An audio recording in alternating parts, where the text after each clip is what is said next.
오늘 말씀은 참되신 하나님이라는 제목으로 말씀을 나누도록 하겠습니다. 지금 우리 시대를 포스트 모더니즘 시대라고 이렇게 합니다. 수없이 들어서 이제는 질리는 정도입니다. 이 포스트 모더니즘은요, 진리의 상대성을 강조합니다.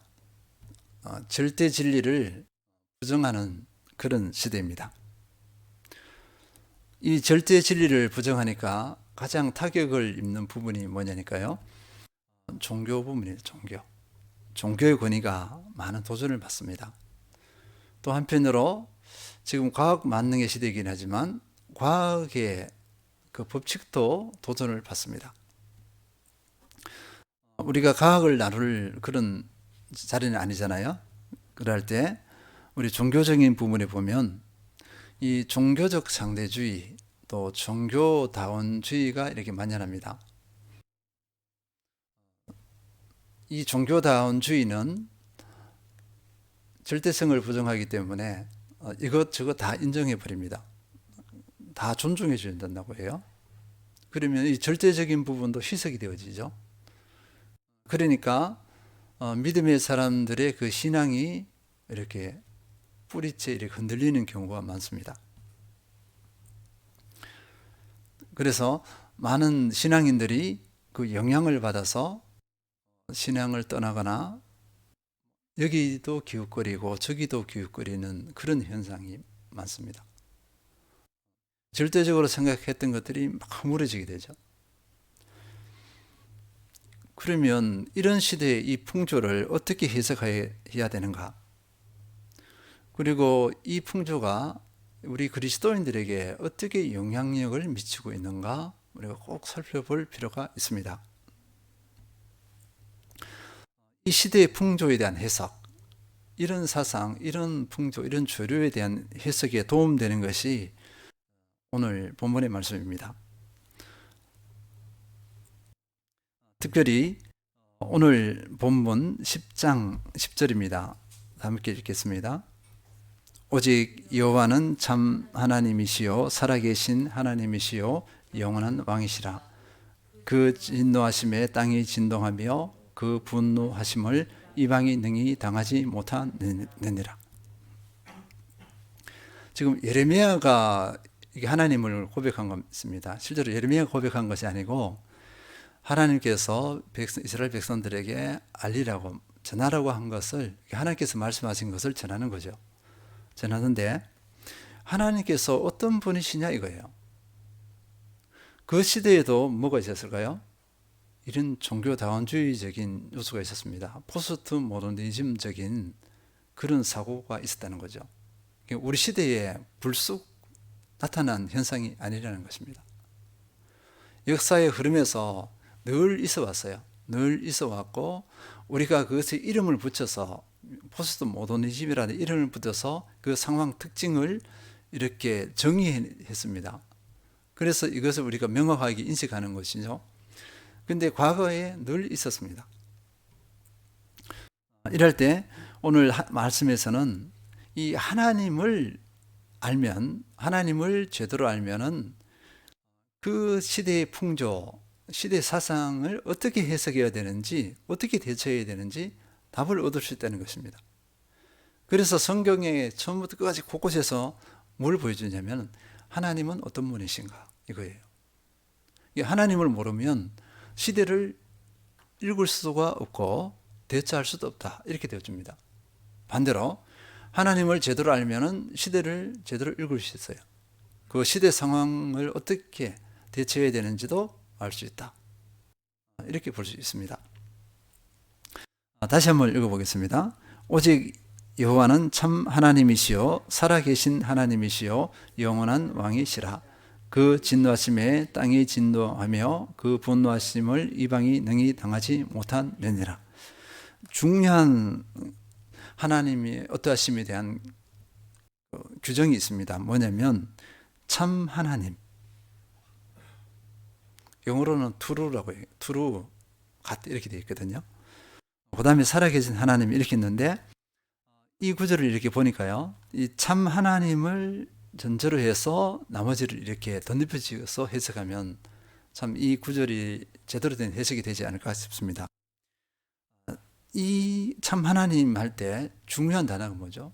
참입니다. 참. 이 참이라는 게 뭐냐? 바른, 확실한 진리. 그러니까 원어적으로는 바르다, 확실하다, 진리다. 이런 의미가 있습니다. 종합해보면, 이렇게 풀어서 해버리면, 하나님 앞에 참이라는 것은 진정한 하나님. 진정한 하나님이 누구냐? 이거예요. 하나님이 어떤 분이냐? 진정한 하나님이에요. 이런 규정입니다. 명확합니다. 갖다 붙어 없다는 거예요. 우리가 믿는 하나님이 진정한 하나님이에요. 진리이신 하나님이 있습니다. 확실한 하나님이세요. 어김없으신 그 하나님이십니다. 그러면 우리가 믿는 하나님이 진정한 하나님이라면 근거가 있어야 될 거 아니에요. 근거 없이 진정한 하나님이다. 그거는 어불성설이죠. 성립이 안 됩니다. 믿음을 가질 수가 없어요. 그래서 오늘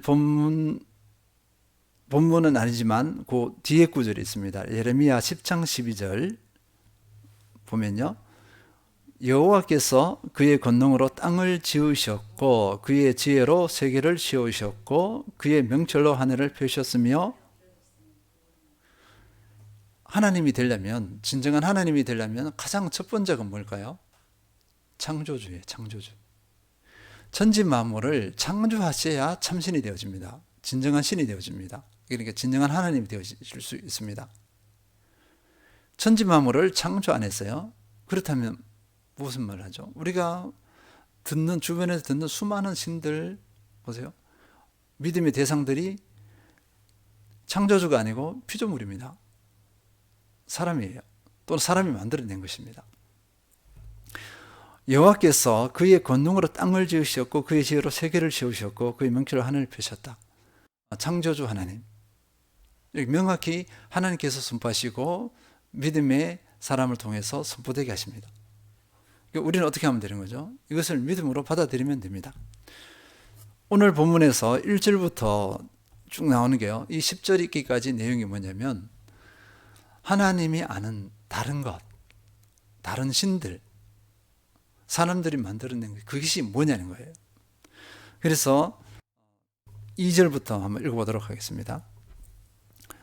여호와께서 이와 같이 말씀하시되 여러 나라의 길을 배우지 말라.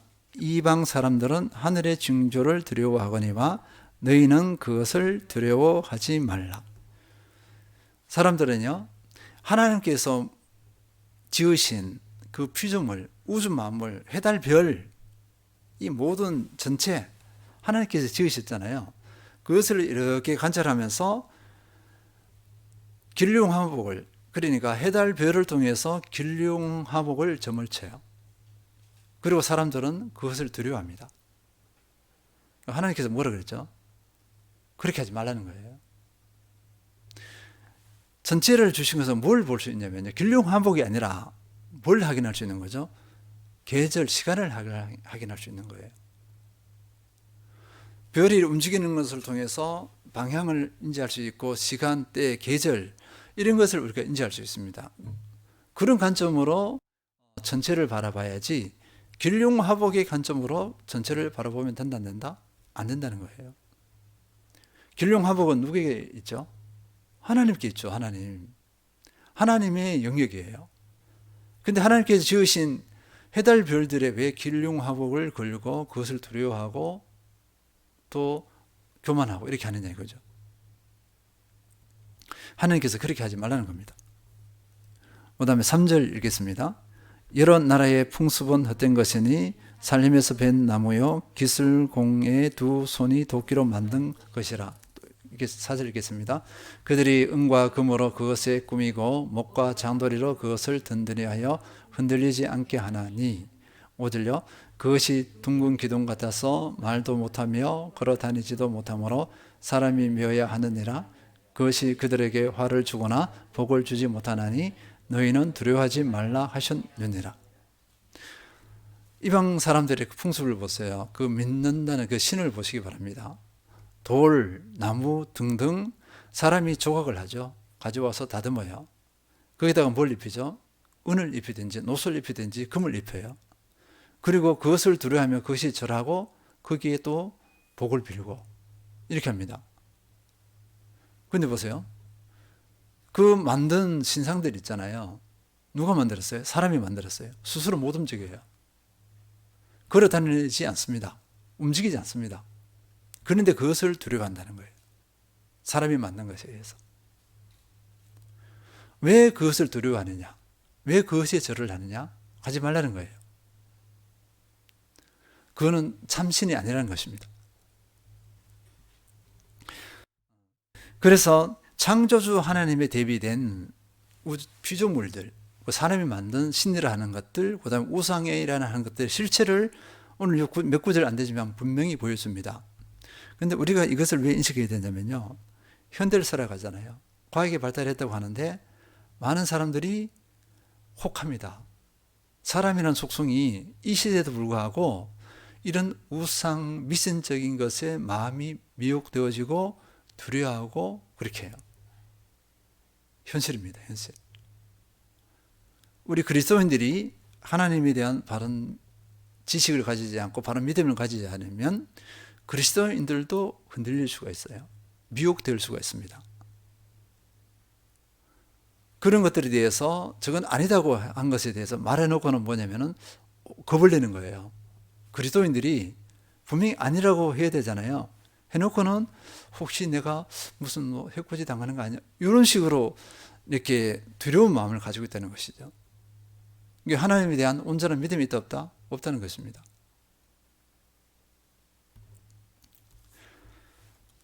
두 번째 또 확인해야 될 것은요. 10절 다시 한번 보겠습니다. 10절 보니까 여호와는 참 하나님이시요 살아계신 하나님이시요 이렇게 있습니다. 그 신이라면 어떻게 해야죠? 살아있어야죠. 살아있고 두 번째 뭐냐면 변하지 않아야 됩니다. 또 하나가 뭐냐면 영원해야 돼요. 살아있고 변하지 않고 영원해야 된다. 이 세 가지가 같이 가는 겁니다. 같은 한 묶음인데 이러지 않는 신이 어떻게 신이냐 이거예요. 하나님께서는 살아계신 하나님, 과거에도 그랬고 지금도 그렇고 미래에도 여전히 계시는 하나님, 우리 삶을 주관하시는 하나님 있습니다. 마태복음 16장 16절 우리가 너무 잘 알잖아요. 시몬 베드로가 대답하여 이르되 주는 그리스도시요 살아계신 하나님의 아들이시니이다. 예수님을 고백했어요. 그리스도라고 고백했는데 하나님을 어떻게 하나님이라고 고백했죠? 예수님과 하나님을 다 고백한 거예요. 살아계신 하나님, 살아계신 하나님이십니다.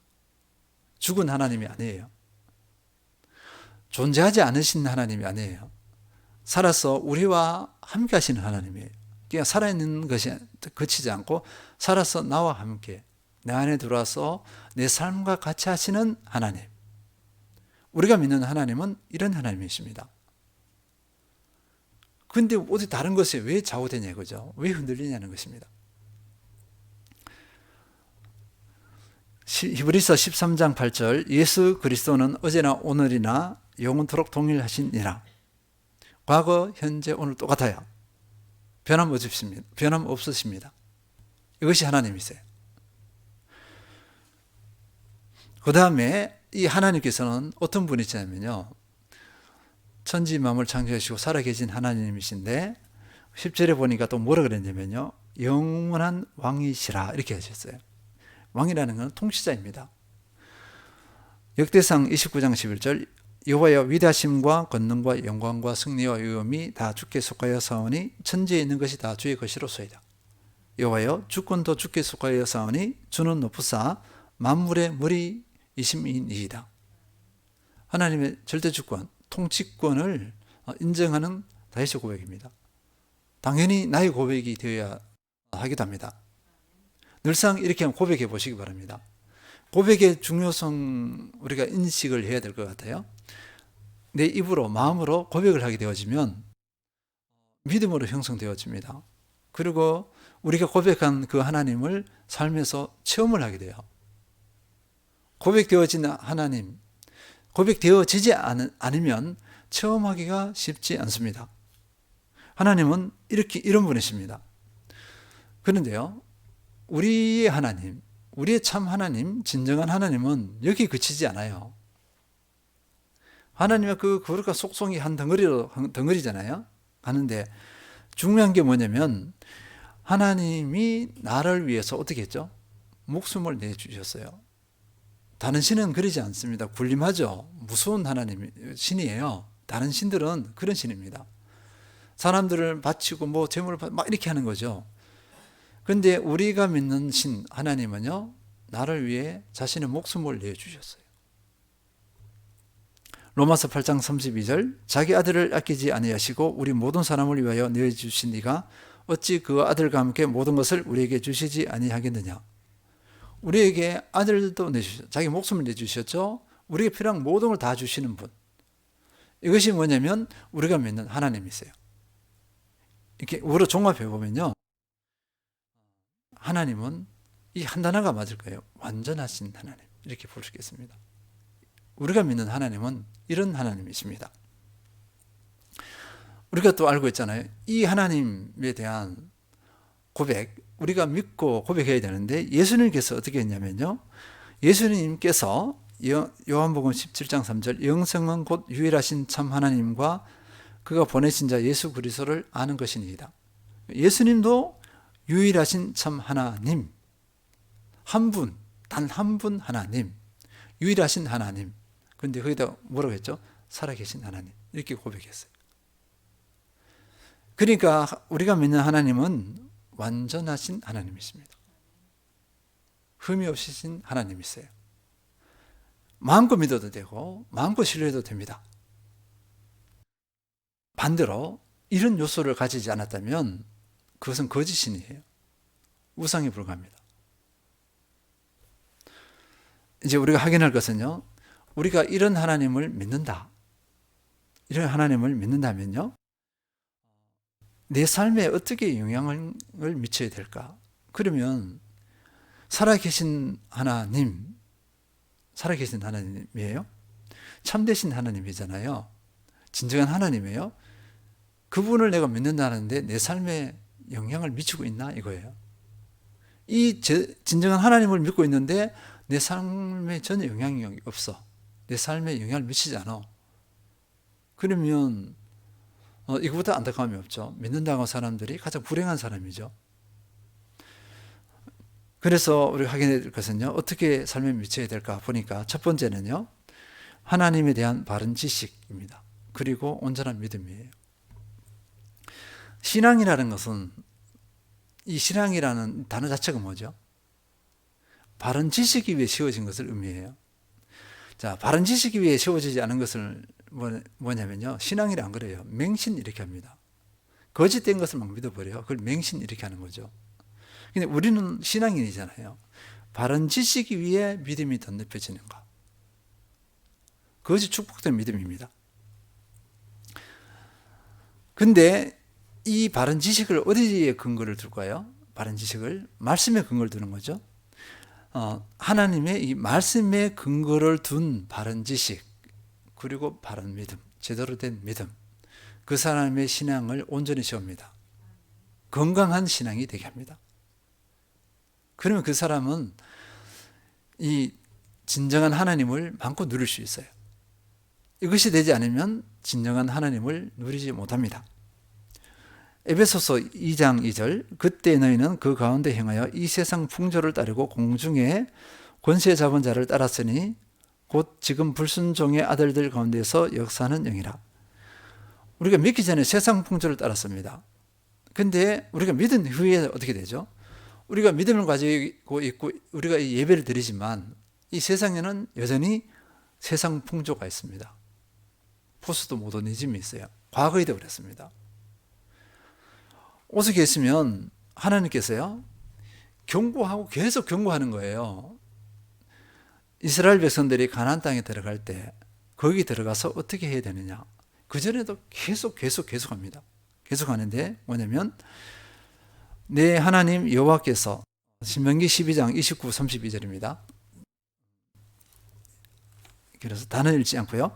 내 하나님 여호와께서 내가 들어가서 쫓아낼 그 민족들을 내 앞에서 멸절하시고 내가 그 땅을 차지하여 거기에 거주하게 하실 때 너는 스스로 삼가 내 앞에서 멸망한 그들의 자취를 밟아 올무에 걸리지 말라. 또 그들의 신을 탐구하여 이르기를 이 민족들은 그 신들을 어떻게 섬겼는고 나도 그와 같이 하겠다 하지 말라. 내 하나님 여호와께서는 내가 그와 같이 행하지 못할 것이라. 그들은 여호와께서 꺼리시며 가증히 여기시는 일을 그들의 신들에게 행하여 심지어 자기들의 자녀를 불살라 그들의 신들에게 드렸느니라. 그런데 이스라엘 백성들이요 정말 용구해 버립니다. 그 세상 풍조잖아요. 따라가요. 따라가서 자기 자녀들을 그냥 불살라 죽여요. 제물로 드려버립니다. 세상에 이런 일이 어디 있어요? 그리고 이스라엘의 왕이 하나님의 성전에 뭘 세워요? 이방 신상을 세워버립니다. 이렇게 될 수 있다는 거예요. 우리 시대에 포스트 모더니즘이 사주고 들어옵니다. 우리가 하나님에 대한 바른 지식을 가지지 않으면 그것을 쑥 수용해서 내 마음의 우상을 집어넣어 버려요. 내 마음의 성전에 우상을 세울 수 있어요. 그러니까 우리는 하나님에 대한 바른 지식이 절대 필요하고 바른 믿음이 절대 필요한 시대입니다. 철저히 요구되는 시대입니다. 그렇지 않으면 넘어가요. 내가 유혹을 받아버립니다. 두 번째, 하나님께 이제 바른 지식과 믿음을 가졌으면 이제 시야를 어떻게 해야죠? 하나님께 고정시켜야 됩니다. 뭐 종교다원주의니 뭐 포스트 모더니즘이니 그거 상관없어요. 하나님께 시야를 고정시키면 그것이 우리 삶에 영향을 미치지 못합니다. 내 생각, 사고에 영향을 미치지 못해요. 나는 진리 안에 바로 이렇게 설 수 있습니다. 하나님께 시야를 고정하면 되는 것입니다. 하나님께서 10계명을 주셨습니다. 10계명 중에서 1, 2, 3, 4계명이 뭐냐면 하나님과의 관계예요. 이 관계인데 이것을 아셔야 됩니다. 이 10계명은 뭘까요? 하나님과 이스라엘 백성 사이에 믿음의 사람과 하나님 사이에 약속의 약속, 언약이라 그런 거예요. 우리는 이것을 지켜야 되는 거죠. 자, 약속의 상대방을 가장 존중하는 모습이 뭘까요? 상대방에 대한 인정입니다. 어떻게 하시면 제대로 된 인정이에요. 예를 들면 10계명이 한 예라고 볼 수 있어요. 말씀 전체죠. 그러니까 하나님과의 약속, 우리가 생명을 얻었고 하나님의 자녀가 되었으니까 우리가 지켜야 할 것은 말씀을 지키는 거예요.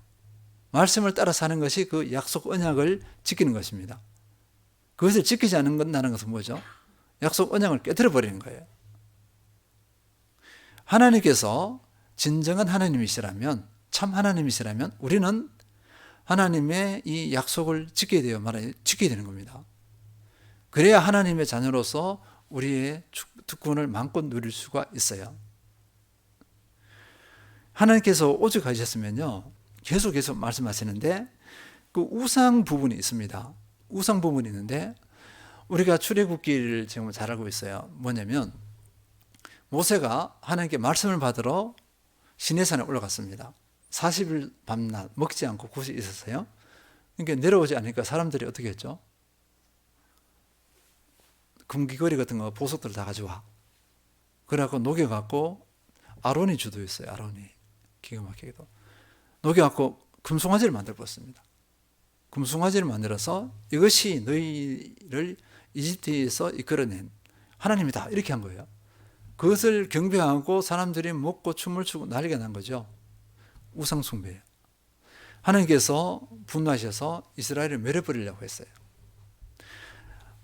참 하나님인데 참 하나님을 깨트리는 것이 뭐냐?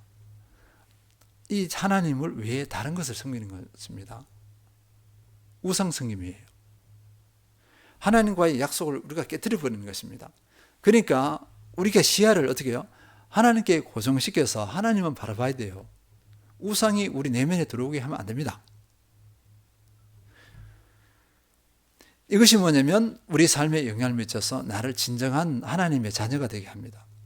그렇지 않으면 나는 하나님의 자녀가 아니에요. 약속을 깨뜨렸기 때문에 그 하나님의 자녀의 특권을 누릴 수가 없습니다.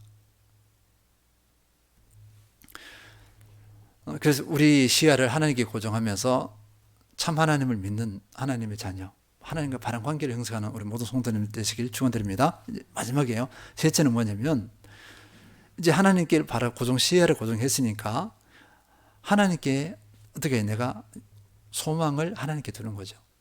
나의 소망은 하나님께 있습니다. 그러니까 내 삶의 의미는 하나님께 있습니다. 내 삶의 목적도 하나님께 있습니다. 다른 말로 내 소망은 하나님께 있습니다. 결론이에요, 결론. 내 모든 소망, 현재하고 미래 모든 것 하나님께 있습니다. 목적 이유 하나님께 있습니다.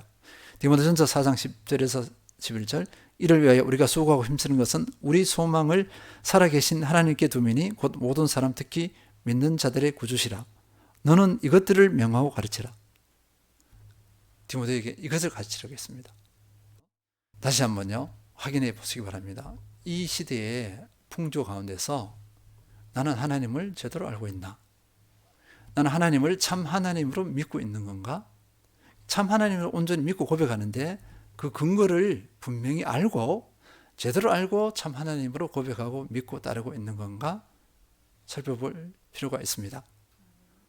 점검할 때 우리 믿음이 온전한 믿음으로 증거되었으면 좋겠습니다. 내 믿음이 옳았구나, 바른 믿음이었구나 고백하며 하나님께 영광을 돌려드리는 모든 성도님들 되시길 축원드립니다.